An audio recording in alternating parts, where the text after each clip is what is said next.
It's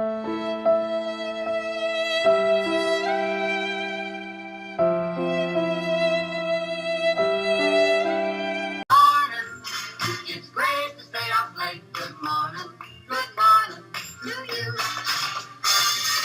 When the band began to play, the stars were shining bright. Now the milkman's on his way. It's too late to say good night. So good morning, good morning. Sunbeams will soon spark through. Good morning to you and you and you and you.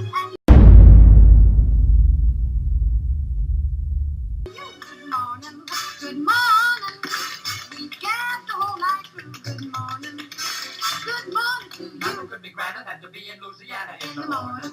In the morning, it's great.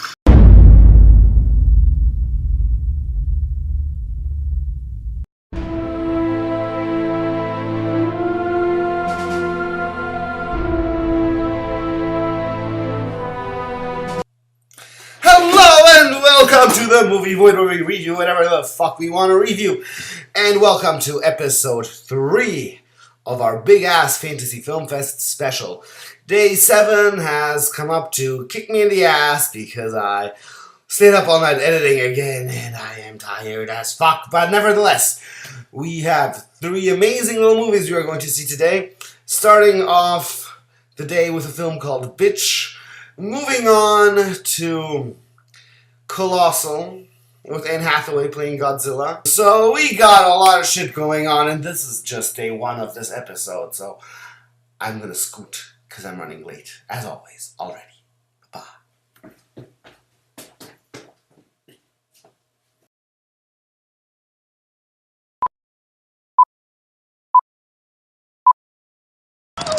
I'll get you, bitch! Okay. This is an interesting street. First of all, because I used to live on this street. Second of all, because there's a video online with Kiefer Sutherland leaning exactly on this little statue. Anyway, I just saw Bitch, a film by Mariana Palkas starring Jason Ritter and Lisa Lee and Jamie King. And this pretty much defines the term quirky black comedy. Because the fucked up thing about Bitch is that its plotline, its entire concept, could be sold to the Disney Channel as a family-friendly film. Because it is generally about a family, 4 kids, 2 parents, and one day the mother wakes up and thinks she's a dog. Don't you just see them friendly Disney headlines all over this? But no, this is a Disney Channel concept without the Disney. Because the way this woman is a dog is not presented in an appealing, fun way whatsoever. Still, the movie manages to keep this hilariously funny tone, especially in the beginning. And for the first half of the film, the laughs are an absolute riot. When the lives of the family start falling apart, the laughs get a little smaller, and the tone of the movie gets a bit more sincere, but never stops from being what it set out to do, a comedy, which is to make people laugh. And it makes you also have a very different view on dogs when you see them on the street. It's actually very entertaining and even educational in a weird, sick way. But this is incredibly fun. This is like a Disney concept for adults presented in a non-Disney way. The acting, especially Jason Ritter, the whole film lives off of the amazing talent Jason Ritter does. You guys probably know him mostly from... Wait, I'll tell you right away. Where is he? Wait, I have to type him in. This is going to hit the floors. I'm cutting this part completely out. You guys probably know Jason Ritter from Gravity Falls, actually. In Gravity Falls, he does a lot of voices. What this guy can do on screen is just absolutely insane. It's incredible. Like, give this man more roles. The job he does is just absolutely fascinating. And yeah, really, Bitch is something totally fresh and new. A new take on on the comedy genre. And especially for people who like black comedies, this is one's for you. Goodbye, Kiefer statue. Goodbye.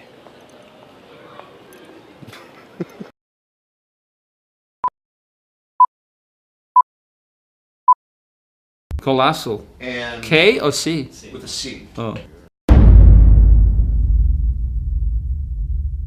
Okay, Colossal is a fucking cool movie. It is by the wonderful Nacho Vigilando, who has brought us Open Window with Elijah Wood. Colossal stars Anne Hathaway, and I wasn't really that big of a fan of Anne Hathaway till now. I didn't like The Princess Diaries. I found her very stale in The Devil Wears Prada. And generally, she just wasn't really my jam. To tell you the truth, we could have actually caught up with Anne Hathaway in Berlin when this film was screened there 2 weeks ago. But we chose to visit Tommy in London instead. And I gotta say, for the first time ever, I'm really happy with an Anne Hathaway movie. I was really happy with her performance, and that she chose such a crazy role, which is something that she never did before. So, Anne Hathaway, if you're watching this, keep going. You're doing a good job. Well, anyway, Colossal. Colossal is really fun because it stars this girl. It's about this girl who is dumped by her boyfriend because she thinks her life is spiraling out of control. So she heads back home and suddenly discovers that she is controlling a monster that is destroying the town of Seoul, millions and millions and millions of miles away in Korea.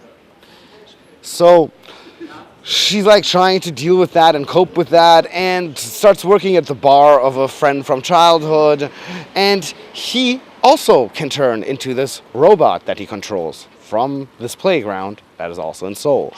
So they have this pretty adventurous thing going on, and I don't want to spoil too much, but it's a lot about power and a lot about relationship bullshit, and all in the middle of this monster Godzilla-like war going on far, far, far away in Korea while they are in the small town in the United States.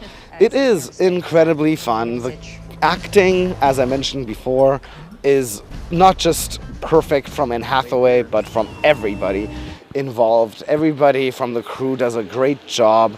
The CG of the monsters is very nice. I'm gonna have to say this. It makes the Transformers movies look like shit. Which they do anyway, but especially like you see an indie film like this on a much smaller budget than this Michael Bay bullshit, and it just is so beautifully done. There is so much love in the design of these creatures that Anne Hathaway and this dude are playing.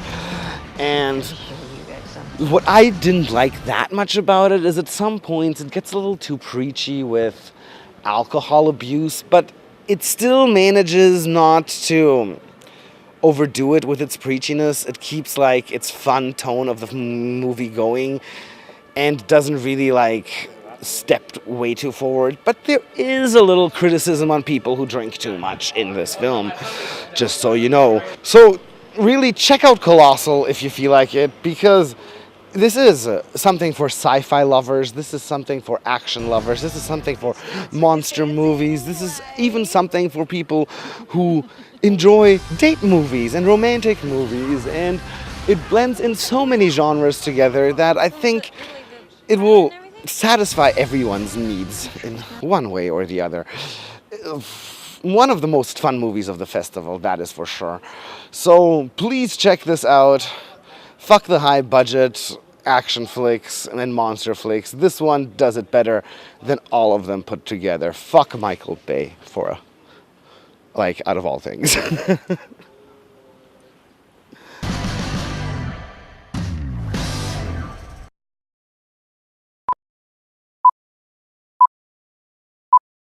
What's going on? Well, it was a pretty bad accident tonight. Okay, Psychopaths is a film for a party with a lot of drugs, a lot of whiskey, and some sex. No more, no less. And that's all I'm gonna say. Hi everyone, we have reached day 8. Crazy, isn't it? We've been doing this for over a week. I mean, we've been sitting like nothing but watching, reviewing, and editing for over a week. I'm slowly going crazy here. Well, today is also a very fun day. We got a lot of shit coming up. The first movie we are going to be watching is This Is Your Death with James Franco. I have this special connection to James Franco ever since he started The Disaster Artist. Like, he's one of my favorite dudes on screen. And then we have the spectacular Replace film, which is a movie about this chick's skin falling off. Seems very exciting. Also, I'm very hyped up to see Hatchet 4. I'll tell you about that later, but I gotta get going. But it's gonna be an exciting day. Watch out. Entering the movies and calling the elevator. I use the elevator because I'm lazy as fuck. We're 5 minutes late. Let's hope the film doesn't have some great famous opening, because that'll be sad because I missed it because I'm 5 minutes late. And let's take a look at what Mr. Franco is up to now.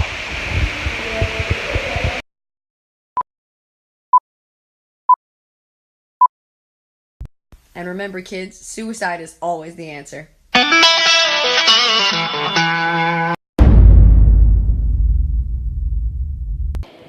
Okay, I just saw This Is Your Death, which will also be released under another title I just found out. It is going to be called The Show when it comes out. And the funny thing is, like, before I walked in, I mentioned James Franco and what was he up to, and I was 5 minutes late, and I missed the exact 2 minutes where James Franco was on it, which would be at the very beginning. Well, anyway, he's not really there at all. He's just there for 2 minutes. Our story is about Adam Rogers, played by Josh Duhamel, who is a struggling TV show host who is preparing a new show called This Is Your Death, which is about people who kill themselves, and they sacrifice their lives, and people are supposed to give money for the death they feel most for. And it pretty much turns out to be this colossal, let's watch everybody die type of show. And the thing is, what is great about this film is the great social commentary. First, it seemed so absurd when I started watching it. The movie seems more real than you first anticipate in the beginning. It is incredibly absurd and incredibly funny, and people who are into black comedy are going to totally get a kick out of this one. It is incredibly fun, and you feel a lot for the characters, because they do, in the short time they have to introduce all the characters, you get to identify with them very quickly, and that's what makes the show work. And the more bitter the show gets, and the more bitter the movie gets, the less funnies you receive, until at the end it's just a dynamic blast and a catastrophe that occurs. And this is a very cool character arc that is portrayed. A lot of stuff goes on, and it is something you really wouldn't want to miss, because it is a unique political statement. Because I could really see a show like this actually happening in the near future sometime. So this is a great thing to see. Check it out. Thank you for watching. Life is precious.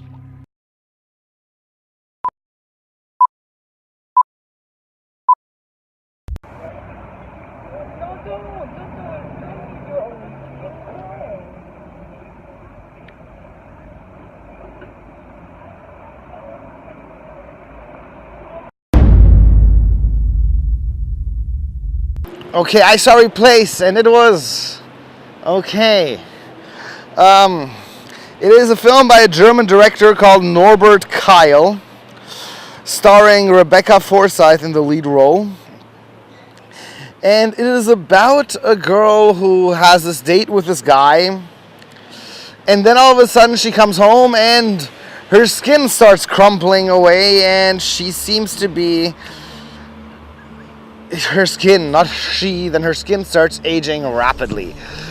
And she goes to the doctor, and there's no solution until she suddenly discovers that when she kills people and skins their skin and puts them on her body, that she can replace it with her old, dying away, crumpling skin. And all of this together sounds very nice, like a very exciting body horror premise that could be very entertaining. And the movie... that guy has a very tiny dick, by the way. Guy with tiny dick. And the movie actually manages to be very entertaining and incredibly bloody and really grosses you out at first. It works with the cinematography very well because when her skin is all crumbling up, the colors are all very dark, and when her skin is fresh again, the colors are very bright. So the lighting is pretty much dependent on her skin. But somehow all of that, all these good aspects of the film shatter in the second act when the movie takes an unpredicted twist and gives us a reason why this is happening. And the reason why this is happening, without wanting to spoiler it for you, is just so fucking stupid that you just lose all interest and you can't really take this movie seriously, even though this movie wants to be taken seriously so badly. Well, let's get to the performances. The poor Rebecca Forsyth really does a good job. She's convincing. You totally believe her too. Barbara Crampton, who plays the doctor, also does a really good job. However, I was very unsatisfied with Lucy Aaron, who is playing the lead character's girlfriend. Yes, I forgot to mention, there's a lesbian relationship in this movie. It's like... her acting seems so mindless. Oh look, it's another guy with a little dick. Another guy with a little dick. Her acting seems so mindless. Cause she gets like excited about things that have no reason to be excited about. She gets like, she doesn't react dramatically to dramatic situations. It's like she's acting completely opposite of the way she is supposed to be acting. Well, I don't know, maybe this could also be like the direction that went wrong, because the director might have wanted to use this as a plot point, but I really don't think so. There's especially the scene where she is looking through some vinyl records and says, "Hey, you got some great vinyl." And it is just like, nobody would ever say that in this situation. You'd probably like name some records you're looking at, or say something like, "Oh my god, you got such old classic records," or something. Nobody looks at a vinyl collection and says, "You got such great vinyl." That is just stupid. Generally, after its second act, this movie really becomes stupid. But it is alright. Altogether, it's an alright watch. But it's not something that will be remembered, and it's not something one will care for very much after they've seen it once. Otherwise, it's alright. It's really alright. It's just that it could have been so much more. This was a movie that had the potential to become something like... become a classic film like Starry Eyes, or a body horror transformation film like The Fly, and the potential was just terribly wasted. Yes.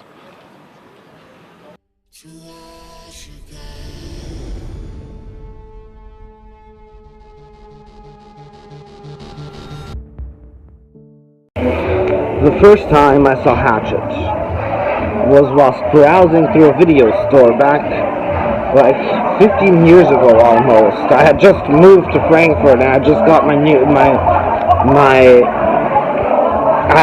my first apartment. The sequel, I really went out of my way to hunt down, because the version we got at the video store, which I had started working in, by the way, was cut. So I had to hunt down the second one very hardly. Part 3, I saw at the Fantasy Film Fest. I think it was 2013 or 14, I'm not sure anymore. I'm looking very forward to seeing it here again.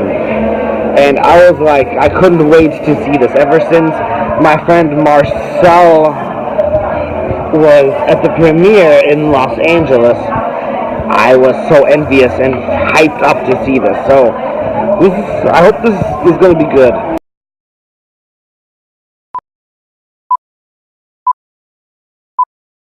Hello, Mother. Have you hidden my hatchet?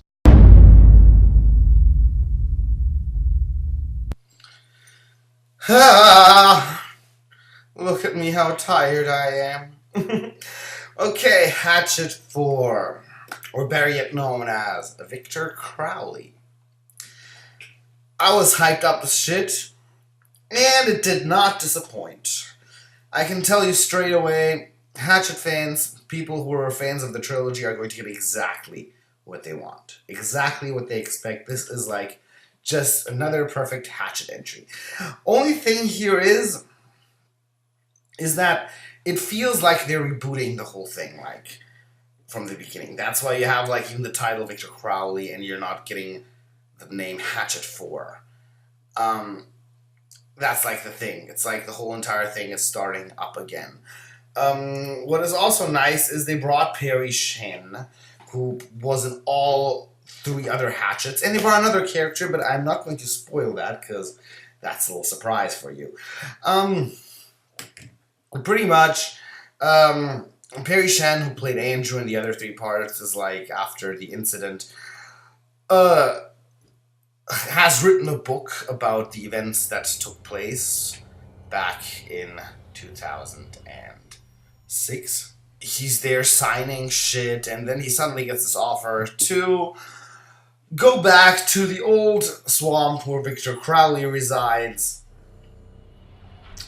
and do this interview for TV. What happens here, though, is that these other kids that are involved, I don't want to spoil too much, so I'm not going to go into detail to what they are doing, happen to play the curse, the original curse that made Crowley reappear over YouTube. And that is exactly what happens. And we have Victor Crowley, and the whole entire Hatchet action is back. And the thing that is nice about Victor Crowley, aka Hatchet 4, is that with this 5-year-old gap, I think Adam Green knew that all the audiences, that there would be like old school Hatchet fans watching this, but there would also be people watching this who've never seen a single part of it. And what is so really fun about Hatchet 4 / Victor Crowley is the fact that it pleases everyone. People who know the Hatchet series and people who don't know the Hatchet series get to have their first taste of Hatchet. It's like a new introduction to this franchise. And that is what makes Hatchet a really fun thing to see. You have your typical standard dick and boobs jokes, as always. That's what these films are known for. The gore is excellent. Again, the Japanese splatter effects when the heads get chopped off. You know, the acting, this Hatchet acting, it's nothing spectacular, but it's fun as fuck. And there was a lot of love and fan service here, seriously. Like, people who love the Hatchet are going to love this. This is just like Adam Green bringing the series back and saying, we're back, motherfuckers. And that's pretty much what this is. And it is definitely worth checking out. It is exactly like its predecessors. There is a surprise at the very end of the movie that tells us there is definitely going to be a Victor Crowley 2, aka Hatchet 5, still coming up. And I'm looking forward to it.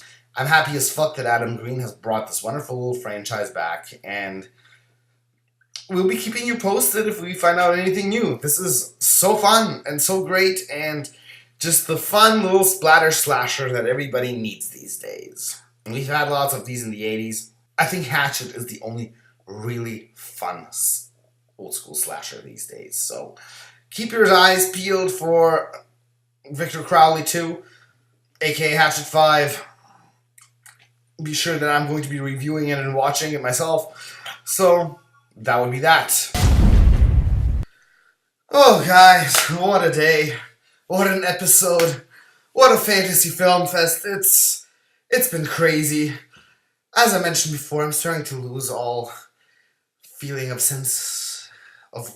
I'm starting to lose all my feelings of time, of space and time. It's 2 a.m. in the morning and I think it's 8 p.m. It's weird, but nevertheless, we're having fun, aren't we? Yeah, so then we are coming to the wonderful end of episode 3. We have learned so much in this episode. We've learned that Anne Hathaway can actually star in very fun films. And we've learned that stupid jump scares always will be stupid jump scares. So, let's take a look how our ranking looks like now.